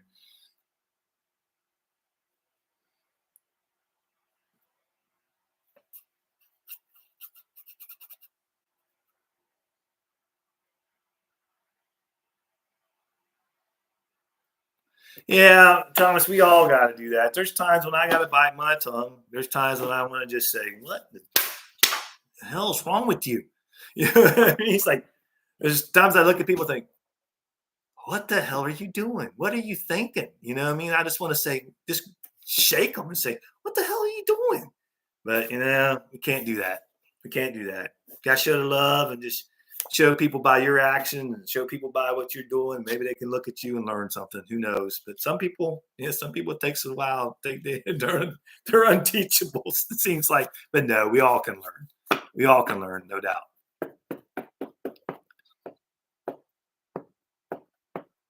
Yeah, that's and I have a lot of respect for the younger generation, and I don't know if you guys notice about me, but I coached basketball AAU for many years, and I've seen the good and I've seen the bad, and I've had kids come onto my team that were just total disaster and a total wreck, and they were on other teams and they just let them go, and they had all talent in the world, just the attitude wasn't there. But I would bring them on my team. And then other coaches would ask me in the league, why would you bring that? We kicked him off our team. He's not in much trouble. He's not in much trouble. I said, well, maybe your approach was to myself. I didn't say that to them. I said, maybe your approach is wrong. Maybe I can reach them. Maybe you just couldn't reach them or you didn't want to reach them. And now there were some I couldn't reach and some were just going to be what they were going to be. But a lot of those kids I did reach, and I'm proud of that. I'm not bragging or anything. Don't get me wrong. But I'm proud of that. And I have kids to this day. I could be out at a restaurant or out somewhere and I'll hear a coach and I'll immediately turn around because I heard coach for years. And it'll be one of those kids and they got from high school way back when, and they got, a family and got kids of their own, and they'll come up and give me a hug and say, "Coach, man, you taught me a lot of things. And I was on a bad road and you taught me a lot of things, and just watching you, and I know I gave you," and they would say to me, I know I gave you a lot of crap and you dealt with a lot of crap with me, but you hung in there and you kept me on the team and you hung in there and you showed me discipline, and then that's where they are today. And that's a great feeling. That's a great feeling to have that happen. And I've had that happen several times.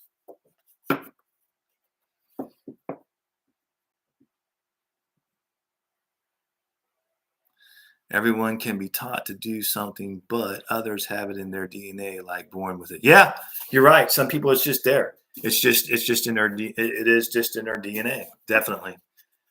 But yeah, anybody can learn if they want to learn. You got to have the willingness to want to learn. You have to have the willingness to put the work in. That's what I would tell my guys on my basketball team, my kids. I'd say if you're going to be here, you got to put the work in. If you're going to be here, you have to be willing to learn. And if you're going to be here, you have to show respect. That's all I ask. Show respect. Show respect, be willing to learn, and be willing to work hard. That's all I asked of my guys. And they gave me a lot of that. There are some guys I couldn't reach. I'll admit it. There's some guys I just couldn't reach and I had to let them go. But that's going to happen in life. And hopefully they went somewhere else on another team, and that coach or that, was able to reach them through another way that I possibly didn't know how to reach them through. So hopefully that happened for them.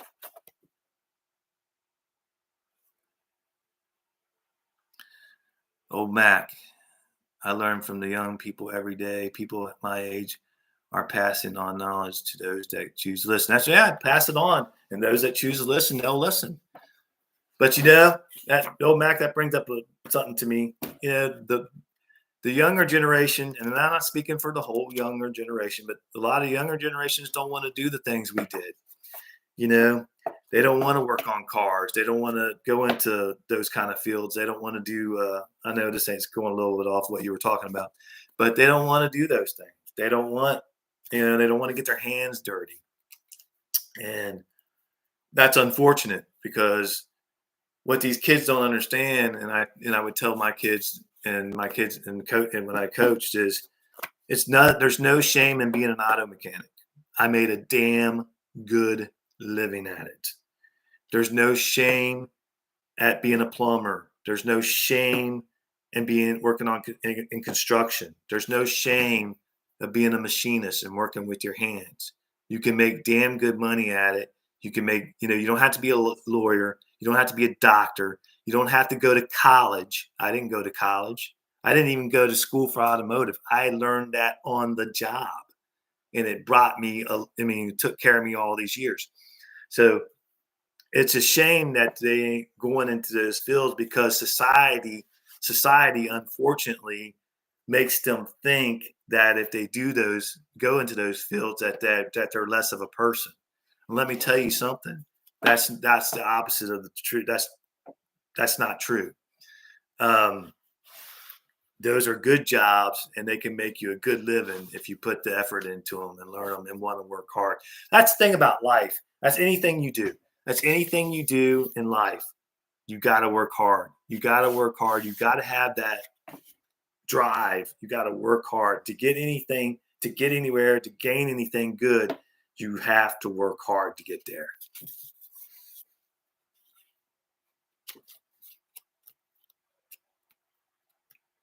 Yeah, Thomas, you're right. That's a good point. They want to go in the door instead of starting here. They want to start here when they haven't put it into work here to get there. Yeah, you're right. That's a lot of the problem sometimes. You got to start somewhere. You're not going to start at the top. But that's what a lot of people want to do. I've had guys that worked under me that wanted to start at the top. I'm like, no, you're not starting at the top. You're starting here, and this is what you're going to do. And you're going to work hard, and I'm going to watch you work hard, which a lot of my guys, I will say for the most part, through my years of working, a lot of guys that worked under me, they understood that. But I showed them respect. A lot of bosses won't show you respect. They won't show you respect. I showed them respect, and they gave me respect back. And, they moved up and did things quicker because of that. Just simple things. When I was the boss, if we had a good week, if we pushed out a certain amount of cars, if we got, reached our goal, how much we wanted to make for that week, or we reached our goal, how much we wanted to make for that day, we had certain, goals that we wanted to make. I would take them all out to lunch on Friday. I'd be like, hey, if we reach our goals on a daily basis and we reach our goals and we get our work done, I'll take you guys out. And I would take them out on Fridays. And, that meant a lot to them. Just that little lunch. Well, no big deal. Just taking them out to lunch. But showing somebody appreciation goes a long way. I learned that a long time ago. Show them appreciation. Show them that even if it's just a little lunch, or if it's just going up to them, patting them on the back, saying, hey, you're doing a great job today, or you did a great job on that job. You got that engine in and out fast, man. That was awesome. People appreciate that, and they'll work harder for you. And it's not fake stuff for me. I really did appreciate it. I appreciate and respect somebody that works hard. That means a lot to me, because that's how I was raised and that's how I am. And when they would do that, just a simple gesture, just a simple, hey man, you're doing an excellent job, or you did an excellent job on that job, or whatever. You met your numbers for the week. We're going out to lunch. That means a lot to people. That does.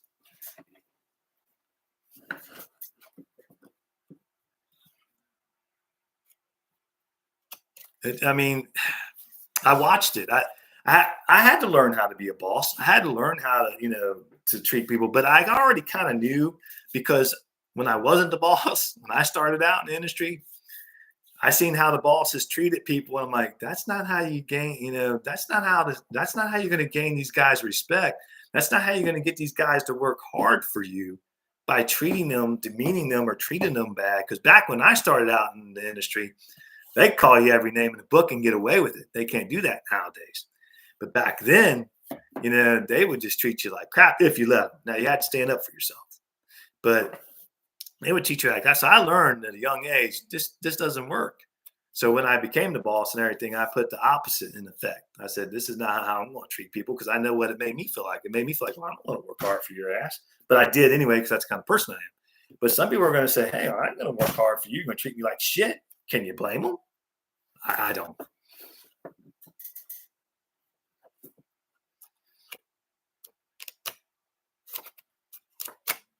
Let me read some of these comments. Yeah, hit that like button if you don't mind. I appreciate it. Smash that button. But yeah. How long have I had you guys on here? Oh, geez, I didn't want to go over 2 hours, so we only got about 20 minutes. I might be able to squeeze out another 20 minutes if you guys want to hang in with me. If you guys got to go, I totally understand. But yeah, I mean, so this is probably what you're going to get. Not this exactly every time. We'll get on whatever topic we get on, and we'll go with it, and hopefully you guys will get something out of it, and we'll all get something out of it. But yeah, I mean, I think it's great. I think the community's great. And I'll tell you this much too. If I don't gain another subscriber on my channel, that's fine. I don't care. If I don't gain another like, if I don't gain somebody watching, if my videos go flat and there are only 30 people watch them, which pretty much is all it is now anyway, but that's okay. I don't care. If I can get on here and chat with Ray Gregory, if I can get on here and chat and be on a live with Motivon, Frogzilla, all you guys, Desert Outlaw, Old Mac, Dave from Dave's channel, if I can get on here and just chat with you guys and be around you guys, I don't need nothing else. I'm good with that. I just to be on here with you guys and sit here, that's all I need. I don't need anything else. I don't, who cares about the likes? Who cares about the subscribes? Who cares about all that? Now I got this. I have this now. And what an awesome tool, even if it's just 10 of you on here, I'm good with it. I love it. I love it. It is an outlet. It is, Thomas. Yep. It is. Now you get to put your thoughts out there. And some people want, maybe it can be something that can help somebody. Maybe somebody will pop on here and they'll hear us talk, see our chat, see us talk, and be like, wow, man, those are, they understand where I'm at, and they understand where I'm coming from, and they're not judgmental, and they're not going to judge me if I had this in my life, or I had that in my life, or this happened in my life, or I was, went through this, or I made this mistake, or if I was in prison, or if I don't care about all that. Come on in here. You treat us with respect. We'll treat you with respect. We'll have a good old time. I ain't got no problem. Don't worry about your past.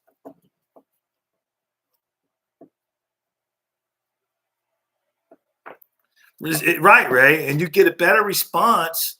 You get a better response from your employees when you treat them with respect. Now, some are not going to, and I ain't gonna lie, I've had to fire quite a few people in my day, and I didn't want to. I hated it. I hated doing it. But sometimes you gotta do, you gotta get rid of the bad apples, because some people just can't. I'm not gonna say some people can't. I almost said some people just can't be reached. They might not be able to be reached by you or me, but there's somebody out there that will reach them. But yeah, I mean, just show them respect. This day and age, I was talking to my brother the other day, and I was talking to him. He's like, a lot of these, he just retired. He goes, a lot of these places treat their employees just like crap. Don't show them no respect. Don't care about them. Don't pay them no money. And then And he was in management too. And he said, but then the company wants them to work their ass off for him. He says to me, well, why would I want to go work my ass off for somebody who's going to disrespect me all the time? That's not going to pay me anything. Not going to pay me what I'm worth.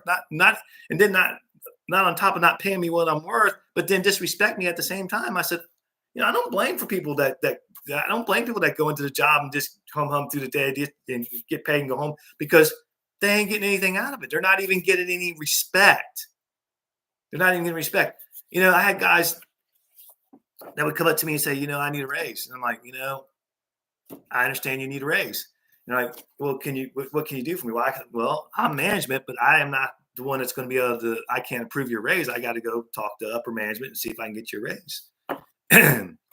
Well, if I don't get a raise, I'm like, but they showed me respect and they worked hard for me. So I would go take that battle on for them, because it was hard getting raises for people, because management just didn't want to dole it out.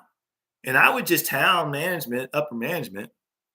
And when they see me coming in there, man, they'd be like, oh shit, what is it now, John? I'm like, well, this guy needs a raise. He's a hell of a worker. I said, we're putting out the numbers. We're making the money each week here in the shop because he's busting his ass out there. You know what I mean? You got to give this guy a raise. Well, we got to stay, the numbers, blah, blah, blah, blah. I know the numbers. I understand that. But if we don't have him busting his ass out there, we don't get the numbers. We got to pay this guy. If they were good workers, I went to bat for them. Sorry, I got off on another tangent there. Yeah, man, show them respect. That's all you got to do. Respect. Showing somebody respect and appreciation goes a long way, not just in the job, not just in your job. It goes a long way in your life too. Showing your wife respect, showing your family respect. Just respect, man. That's a big deal. Just respect one another. That's a big deal. Let's see here.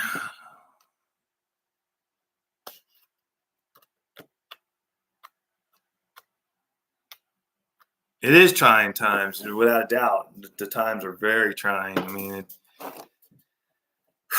it's rough out there. I mean, everything costs a fortune. Me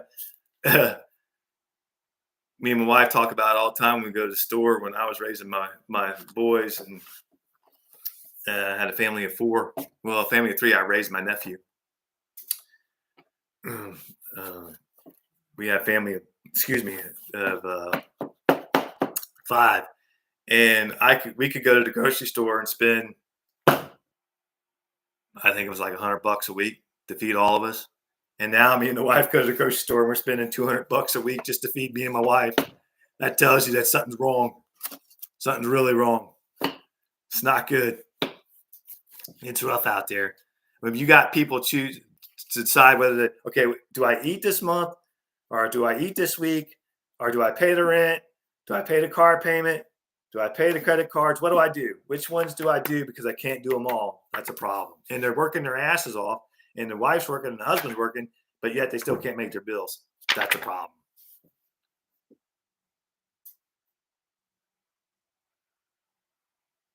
If it wasn't easy, Girl Scouts could do it. It was easy, yeah. If it was easy, Girl Scouts could do it. Yeah, I hear you. Yeah, I mean, yep, great community. I was going to use these cards, but I guess I didn't need them, huh? Guess I just let it flow naturally, and that's what we got to do. And that's another thing on doing your moto vlogs. I'm no expert. You guys know that. I'm no expert on anything. You just gotta let it flow, and that's I could do that on here with you guys, sitting here talking to you guys. But when I'm on a moto vlog and I'm out, like I said earlier, and I'm out riding that motorcycle and I'm trying to do this, I can't do it. Not that good anyway. And I don't know why, but I can't. Maybe I'm afraid people don't want to hear what I have to say. I mean, I don't know, but I can't do it.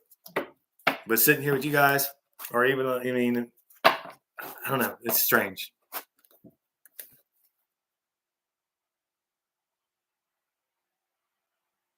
Let's see if I can read some of these. Sorry, I've been reading you guys. I've been going on and on. I haven't been reading anything.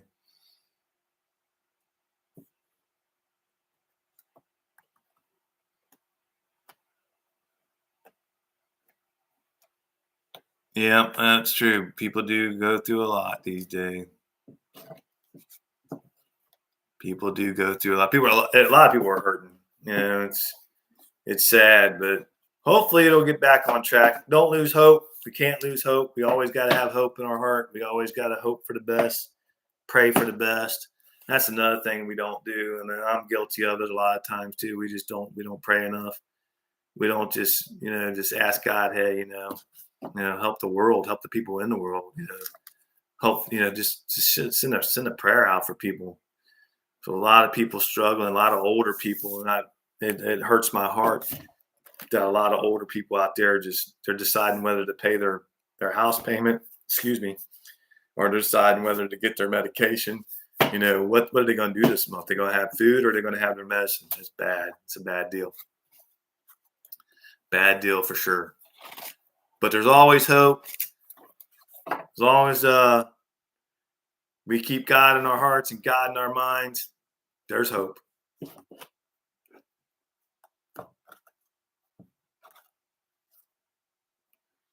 Yeah. Let me pass on what you guys already know. Don't forget to live with the duct tape committee on Saturday night. I will be there. I try to always be there. I might not always be speaking, but I'm there and I'm listening. I'm there. I'm going to put another shameless plug in on John from Road Reality on Monday at 8 p.m. So be there for that, guys. We will be on StreamYard. Then I don't know why I went to YouTube Studio tonight. I guess I don't know. I don't know why I did that. I should have went with StreamYard so I can get used to it. But next time we will. We will be on StreamYard.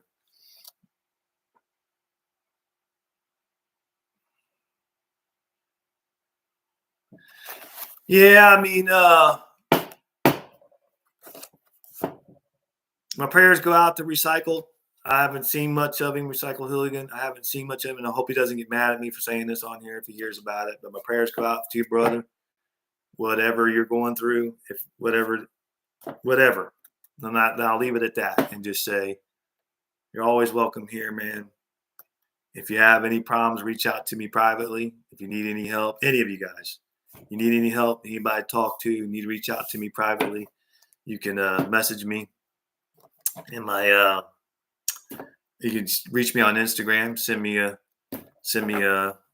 message, and I'll get back to you. If you need anybody needs any help, anybody needs to just talk, look me up. I'll definitely help you any way I can. Even if you just need somebody to talk to, I'll definitely be there. We all need somebody to talk to every now and then. I mean, that's just, we all have that person we go to. Well, some of us don't, and that's unfortunate. But if you need any help, shoot me a message. Just need to talk, shoot me a message. Let's see here. Yeah, if you're buying prescription drugs in this country out of pocket, you're in trouble. Ain't no doubt. There's no doubt about it. You are definitely in trouble because it's very expensive. If you don't have insurance, you're in a bad situation. And damn, insurance is so high. Just not medical insurance. Insurance on your car, your motorcycle, everything. It's through the roof. Without a doubt. Hang in there with me a few more minutes, guys, and then we'll click off of here here in about 15 minutes. Hopefully I didn't drive you guys crazy. Hopefully I didn't make you guys go insane with my ranting and raving. I mean, it's not really ranting and raving. It's just, I don't know. It's who I am. I mean, love motorcycles. I love the motorcycle community. The motorcycle community gets a bad rap from a lot of people, but I'm telling you, you meet the nicest damn people. Matter of fact, I wanted to bring this up, and that reminded me. I was out in Indiana, Bright, Indiana, on Tuesday, and I stopped, pulled over the side of the road, and because I was having trouble with one of the cameras. So I got off the bike and I'm sitting there fooling with it.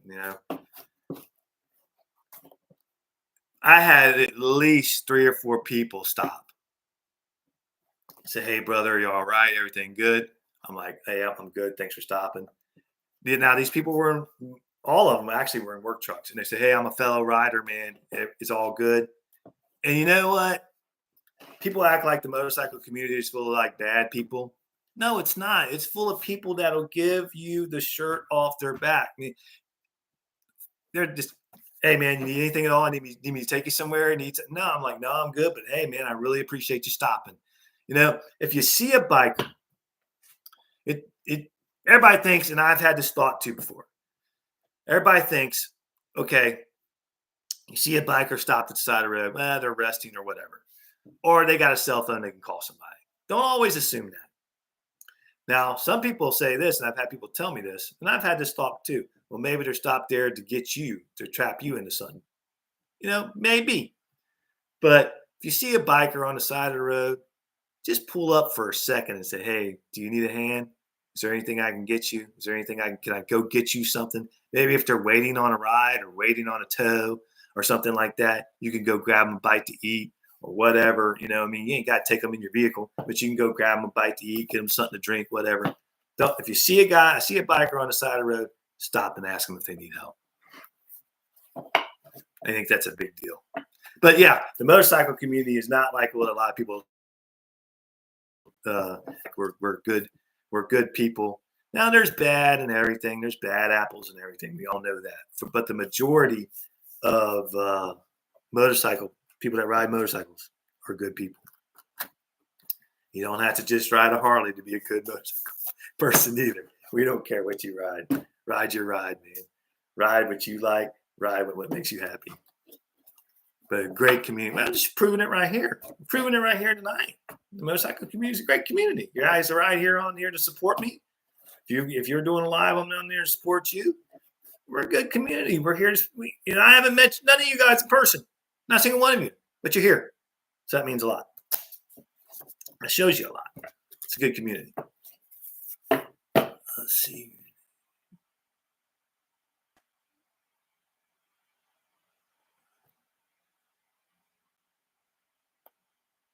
Thank you, Ray. Thank you. I appreciate you, man. I appreciate you more than you know, brother. I appreciate you, Ray Gregory Hodge, brother. I appreciate you more than you know. I just want you to know that.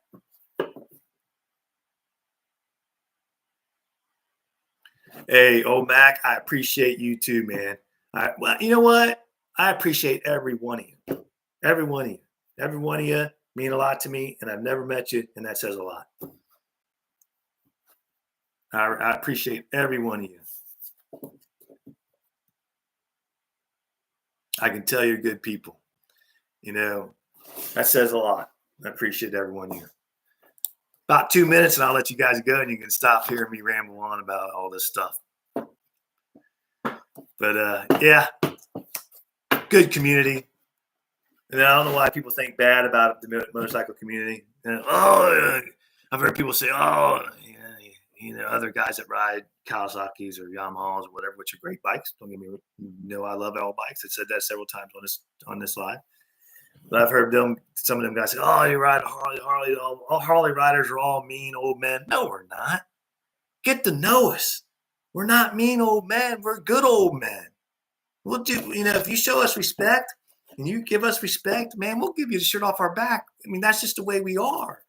Don't label us or stereotype us or anything like that, because old motorcycle riders like us, and I'm not that old, but I'm older. But don't do that. Don't put us in that group, because we're good. We're good old men. We'll help you out. We may have the beards, and some of us may have long hair. I used to have hair. I used to have long hair down to my shoulders. I cut it off. But we may look like that, but we're just good old boys. That's right, Mac. That's right, old Mac. We're just good old boys. That's what we are. That's what we are. That's just what we are. We're not out there to hurt anybody. We're not out there to disrespect anybody. We're not out there to do any bad. We're not out there to do anybody any harm whatsoever. We're out there. We'll show you respect. Show us respect, and you'll get our respect. And that's just the way it rolls in this community. That's how it is. Give us respect. Give each other respect. Show the love. Show each other love, and you're going to get it in return. and we'll be there to help you. No doubt about it. All right, guys, I'm going to get off here, let you guys go. I appreciate every one of you.